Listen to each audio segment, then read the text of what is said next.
ओम नमो भगवते वासुदेवाय। तो आज हम लोग जो है श्रीमद् भागवतम का तृतीय स्कंद का चतुर्थ अध्याय का 26 श्लोका लेते हैं। कल हम लोगों ने जाना था कि जो विदुर महाराज हैं वो विदुर महाराज कह रहे हैं कि जो भगवान ने हमें जो भगवान ने आपको उद्धव से कह रहे हैं कि भगवान ने जो आपको अपना तत्व ज्ञान दिया है तो उसको हमें भी प्रकाशित करें, हमें भी उसको बताएं, क्योंकि ज्ञानम परम स्वात्मरः प्रकाशम। तो भगवान ने जो अपना ज्ञान दिया है उसको हमें बताएं, क्योंकि भगवान विष्णु के जो सेवक हैं वो अन्यों की सेवा के लिए विचरण करते हैं। तो अब आप भी भगवान विष्णु के सेवक हैं, क्योंकि उद्धव जी भगवान विष्णु के सेवक हैं।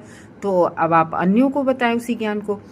तो फिर उद्धव क्या करते हैं, अब उद्धव वो इस आज के श्लोक में उद्धव जी देखते हैं क्या कह रहे हैं कि ज्ञान देते हैं कि नहीं देते। वो तो अब तक के तो सारे क्वेश्चन के आंसर दे दिए जो विदुर ने पूछे थे भगवान के बारे में, यदुवंशियों के बारे में। लेकिन यहाँ पर अब ये क्यों नहीं देंगे, हम लोग इसको देखेंगे इस श्लोक से। उद्धव उवाच ननु ते तत्व संराधे ऋषि कौशार्वोऽन्तिके साक्षात् भगवतादिष्टो मृत्युलोकम जिहात्सुतः।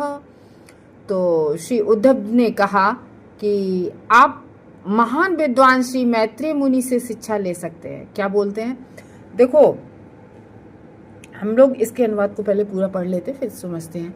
कह रहे हैं कि आप ये जो ज्ञान आप हमसे पूछ रहे हैं ये आप मैत्रेय मुनि से शिक्षा ले सकते हैं इस ज्ञान की। क्योंकि जब भगवान जी उद्धव को ये अपने ज्ञान की शिक्षा दे रहे थे, तत्व ज्ञान की, सत्य ज्ञान की, तो वहाँ पर मैत्रेय मुनि भी आके बैठ गए थे।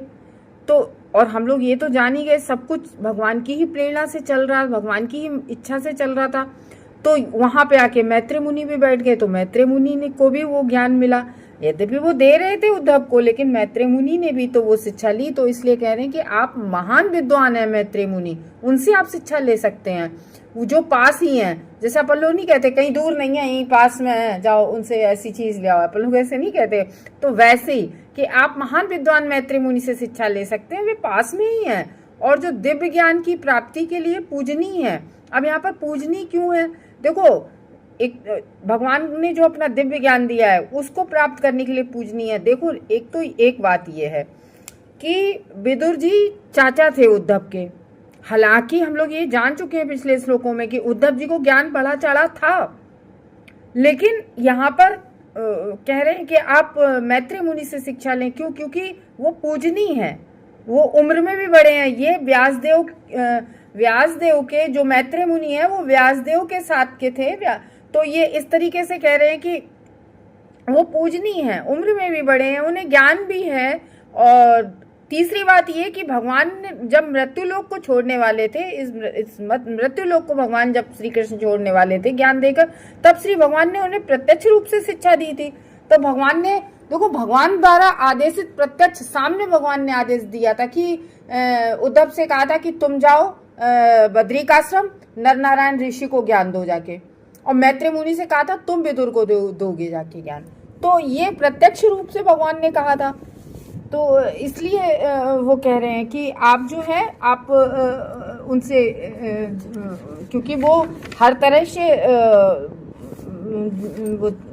मैत्रेय मुनि देने के लिए तैयार थे उनसे। तो वो कह रहे हैं कि आप है ना मैत्रेय मुनि से लिए। तो अब तक इस तरीके से हम लोग जान रहे हैं, अब तक के सारे विदुर के प्रश्नों का उत्तर दिया, लेकिन इसके लिए वो कह रहे हैं कि आप उनसे ये ज्ञान लीजिए कि किसका, जो भगवान की रूप गुण यश लीलाओं का जो रहस्य है उस रहस्य के प्रकाश को करें, ये कह रहे हैं। तो ये बता रहे हैं क्योंकि कह रहे हैं ननु, मुझे निश्चित ही आप दिव्य ज्ञान को ग्रहण करने के लिए पूजनीय है। मतलब आप मतलब इसमें कोई शक नहीं है। उद्धव जी कह रहे हैं विदुर महाराज से कि आप देखो, हर ज्ञान के लिए हर कोई जो है अलग अलग तरह से तैयार रहता है उसको प्राप्त करने के लिए। तो और भगवान भी हर व्यक्ति को किसके सामने अपने आप को कितना प्रकाशित करना है, क्योंकि हम लोगों ने जो भागवतम के फर्स्ट कैंटो के फर्स्ट चैप्टर में पढ़ा था कि तेरे ब्रह्म हृदय आदि कवय मुहि अंत्यत सूर्य। तो भगवान तो संकल्प मात्र से ही व्यक्ति को ज्ञानी कर देते हैं, लेकिन वो ज्ञान हमें गुरु परंपरा से आया ना कि गुरु से ही लेना चाहिए, और वो भी किस गुरु से? प्रामाणिक गुरु से। तो यहाँ पर भगवान दिव्य ज्ञान तो विदुर को हृदय में भी प्रकाशित करते थे, जैसे ब्रह्मा जी की किया था। लेकिन बात ये आ जाती है ना, अगर कोई पूछे भी कि तुमने ये ज्ञान कहाँ से प्राप्त किया, क्या अपने मन से तुम ये कह रहे हो? तो इसलिए प्रामाणिक होना चाहिए, गुरु शिष्य परंपरा से आना चाहिए, ये बात होती है। तो अभी हम भी ऐसे किताब पढ़कर अपने मन से मनगढ़ंत कहना बहुत गलत होगा। जब हम गुरु से सीख लेते हैं, गुरु से वो ज्ञान प्राप्त कर लेते हैं, तभी तो आगे बढ़ाते हैं। और अगर ऐसा नहीं किया तो वो अपराध होगा कि हम अपने मन से मनगढ़ंत भगवान की कोई बात कह रहे हैं। तो इसीलिए गुरु शिष्य परंपरा से ही हमें भी ग्रहण, ज्ञान को हमें भी ग्रहण गुरु शिष्य परंपरा से ही करना चाहिए। तो वो कह रहे हैं कि ज्ञान आप, और फिर पात्र भी होना चाहिए। तो वो कह रहे हैं कि आप पात्र हो, विदुर से कह रहे हैं आप ग्रहण करने के लिए पूजनी हो। और फिर किससे ग्रहण करो? जो श्लोक में क्या है, कौशार हो अंतिके, यानी कि कौशार ऋषि के जो पुत्र हैं मैत्रेय ऋषि, उनसे आप प्राप्त कर सकते हैं। ज्यादा दूर नहीं है, यही है। तो वो आगे जाएंगे भी, वो मैत्रेय विदुर जी जाएंगे भी मैत्रेय ऋषि के पास। तो मृत्यु लोक को जब छोड़ रहे थे भगवान, तो हमारे सामने ही, मेरे निकट ही प्रत्यक्ष आपको उपदेश करने के लिए उपदेशित किया था। उन्होंने मेरे सामने कहा था आपको उपदेशित करने के लिए मैत्रेय मुनि से कि आप जाइए और विदुर महाराज को इस तरीके से करिए। तो विदुर को उद्धव ने सब कुछ कह दिया पूरा, क्योंकि यदुवंशी सारे विदुर के प्रिय थे और भगवान भी प्रिय थे। इधर सब जो कुरुक्षेत्र के युद्ध में गए वो भी, तो सबके बारे में पूछा, सबके बारे में 1 to 1 सबको बताया, सबके बारे में बताया ये उद्धव जी ने। तो लेकिन जो भगवान ने चतुर्श्लोकी भागवत का ज्ञान दिया था, तो वो कह रहे हैं कि उसके लिए आराध्य आपके मैत्रेय मुनि है। क्योंकि उद्धव जी तो उनसे बहुत छोटे थे उम्र में, तो इसलिए कह रहे हैं मैत्रेय मुनि बहुत वृद्ध थे, वो व्यासदेव के बराबर के थे।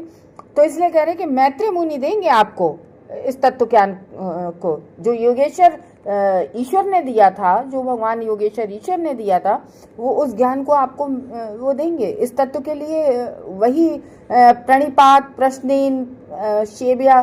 देखो ये जो भगवत गीता के 4th चैप्टर में ये है कि श्लोक है 23rd 24th है 4th चैप्टर का ये श्लोक भगवत गीता में, कि प्रश्न कैसे पूछना चाहिए। तो ये कह रहे हैं, तो प्रणिपात परिप्रश्नेन सेव्या, ये गुरु को मतलब बिल्कुल विनीत भाव से और परिप्रश्नेन अच्छे प्रश्न पूछना चाहिए। ये नहीं कि कोई आध्यात्मिक गुरु के पास जाओ और उनसे पूछो जाके कि गुरु जी हमारे घर में लड़ाई क्यों हो रही है, या हमारे घर में लक्ष्मी क्यों नहीं। प्रणिपात परिप्रश्नेन सेव्या और गुरु की सेवा, ये 3 चीज बहुत जरूरी है। क्वेश्चन विनीत भाव से पूछना चाहिए। तो ये होता है। तो कह रहे हैं क्यों, वृद्ध भी हैं वो आपसे और पास में भी हैं मैत्रेय मुनि, तो इसलिए आपको जो वो ज्ञान है वो उनसे ही प्राप्त। कोई भले ही दिव्य विज्ञान में पारंगत क्यों ना हो, कोई भले ही पारंगत हो, लेकिन उसे मर्यादा व्यतिक्रम अर्थात अपने उच्च पुरुष की धृष्टता पूर्वक अपमानना के अपराध के विषय में सतर्क रहना चाहिए।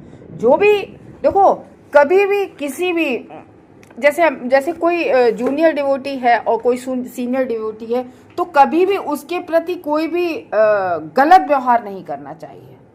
और अवमानना का अपराध के विषय में जैसे जो आज्ञा दी गई है उसका उल्लंघन नहीं करना चाहिए। शास्त्रों के आदेशानुसार मनुष्य को मर्यादा व्यतिक्रम नियम का उल्लंघन करने के प्रति अत्यंत सतर्क रहना चाहिए। क्यों? क्योंकि ऐसा करने से उसकी आयु देखो कितना बड़ा है कि अगर उसका करोगे तो आयु, ऐश्वर्य, यश, पुण्य और सारे जगत के शुभाशीषों का विनाश होता है। ये देखो कितनी मतलब बड़ी बात कही है। हमेशा इस बात को हमें याद रखना चाहिए। शास्त्रों के आदेश, कोई और नहीं कह रहा है, शास्त्र कह रहे हैं। शास्त्रों के आदेशानुसार मनुष्य को मर्यादा व्यतिक्रम का नियम उल्लंघन नहीं करना चाहिए। तो यहाँ पर उद्धव जी ने मर्यादा व्यतिक्रम का नियम नहीं किया कि यहाँ पर फिर भगवान कहते नहीं हमने तो तुम्हें वहां भेजा। तो ये कितना ये है कि मर्यादा का व्यतिक्रम का उल्लंघन करने से इतनी चीजें नष्ट होती हैं, आयु, ऐश्वर्य, यश, पुण्य, ये और शुभाशीष जितने होते हैं इनका विनाश हो जाता है। तो दिव्य ज्ञान में जो पारंगत होने हेतु आध्यात्मिक विज्ञान की जो तकनीकों के प्रति जानकारी होना आवश्यक है। तो दिव्य ज्ञान की इन सारी बारीकियों से भली भांति परिचित होने के कारण उद्धव ने विदुर को सलाह दी। इसलिए मतलब सारी टेक्निकल जानकारी थी आध्यात्मिक उसकी उन्हें उद्धव जी को। तो इसलिए उद्धव ने विदुर को ये सलाह दी कि दिव्य ज्ञान प्राप्त करने के लिए आप मैत्री मुनि के पास जाइए। ये नहीं मना कर रहे कि मुझे पता नहीं है या कुछ नहीं, वो कह रहे आप मैत्री मुनि के पास जाइए, मेरे सामने भगवान ने कहा था कि आप ग्रहण करेंगे उनसे। तो ये उन्होंने व्यतिक्रम नहीं किया उसका। विदुर उद्धव को अपना गुरु मानना चाहते थे ना,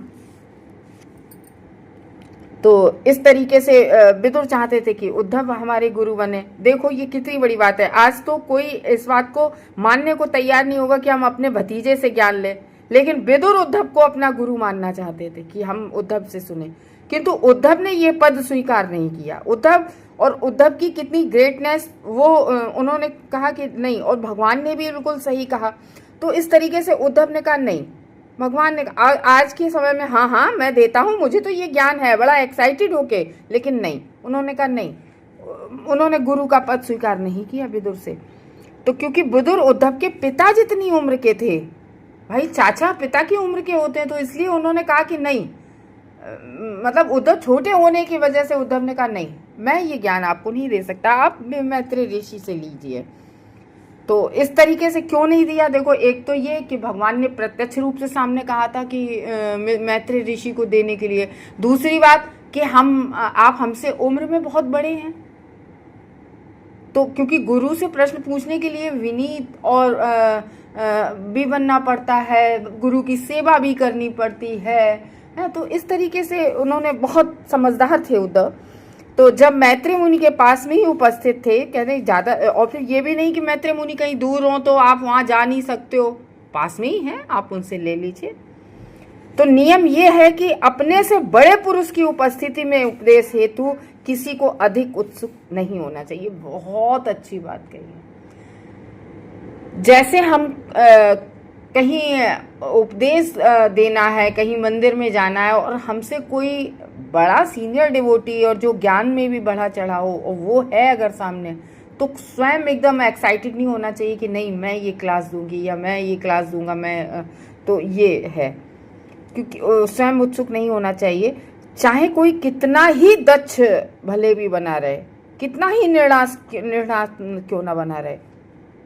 तो इसलिए उद्धव ने विदुर जैसे वयोवृद्ध व्यक्ति को, उद्धव ने सोचा ये हमसे वयोवृद्ध है, मेरे पिता की उम्र के हैं, तो वयोवृद्ध व्यक्ति का एक अन्य वयोवृद्ध व्यक्ति श्री मैत्री मुनि के पास भेजने का निर्णय लिया। इसलिए उद्धव ने निर्णय लिया। उद्धव ने सोचा कि देखो मैत्री ऋषि इनसे बड़े भी हैं और ज्ञान भी बिल्कुल ज्ञान से भी परिपूर्ण है, क्योंकि उनके साथ में ही भगवान ने उन्हें ज्ञान दिया। तो ये है। और सबसे बड़ी बात, भगवान ने स्वयं प्रत्यक्ष सामने कहा कि तुम वहां जाओ, तुम वहां उन्हें दो। तो उद्धव तथा मैत्री मुनि दोनों को सीधे भगवान ने उपदेश दिया। ये भी नहीं कि कहीं मतलब ऊपर से नीचे ज्ञान आ रहा हो, थोड़ी बहुत कमी हो गई हो, घटबढ़ गई हो, नहीं, साथ में एक साथ भगवान ने ज्ञान दिया उद्धव को और मैत्री ऋषि को, और सीधे सीधे भगवान ने उपदेश दिया। तो अतः दोनों को विदुर का या अन्य किसी के गुरु बनने का अधिकार था। मतलब ये अधिकार अलग था कि नर नारायण ऋषि के गुरु उद्धव को बनना था, उनका अधिकार था, और विदुर के गुरु बनने का अधिकार मैत्री ऋषि को था। तो ये है, अलग अलग अधिकार थे, क्योंकि वयोवृद्ध होने के कारण मैत्री मुनि को गुरु बनने का पहला अधिकार बन रहा था यहाँ पर। तो विशेष रूप से विदुर का, क्योंकि विदुर आयु में उद्धव से काफी बड़े थे। किसी मनुष्य का लाभ तथा यश के लिए सस्ता आध्यात्मिक गुरु बनने हेतु उत्सुक नहीं होना चाहिए। तो एकदम से नहीं कि हाँ हम इनके गुरु बन जाएं, नहीं। तो इस तरीके से बता रहे हैं। अब बहुत बड़ी शिक्षाएं, हम भागवतम से हम लोगों को बहुत बड़ी शिक्षाएं मिलती हैं। क्योंकि विदुर आयु में उद्धव से काफी बड़े थे, इसलिए आध्यात्मिक गुरु बनने हेतु उत्सुक नहीं इस तरीके से होना चाहिए, अपितु केवल श्री भगवान की सेवा में निमित्त ही गुरु बनना चाहिए। तो भगवान की सेवा में ही गुरु बनना चाहिए। देखो तब तो था ये, लेकिन फिर हमारे जो श्रील प्रभुपाद, हमारे जगत गुरु श्रील प्रभुपाद, उन्होंने कहा कि जारे देखो तारे रहो कहो कृष्ण उपदेश। यानी कि अगर आपने भगवत गीता और भागवतम का ज्ञान प्राप्त कर लिया है तो जारे देखो तारे कहो कृष्ण उपदेश। तो उस जिसको भी आप देखो उसको कृष्ण का उपदेश दो, कृष्ण का ज्ञान दो, क्योंकि कृष्ण भगवान ने कहा है कि मेरा जो ज्ञान, जो भी व्यक्ति मेरा ज्ञान किसी को देता है, भगवत गीता में कहा है कि उससे मैं बहुत अधिक प्रसन्न होता हूँ। ये भगवान ने भगवत गीता में कहा है।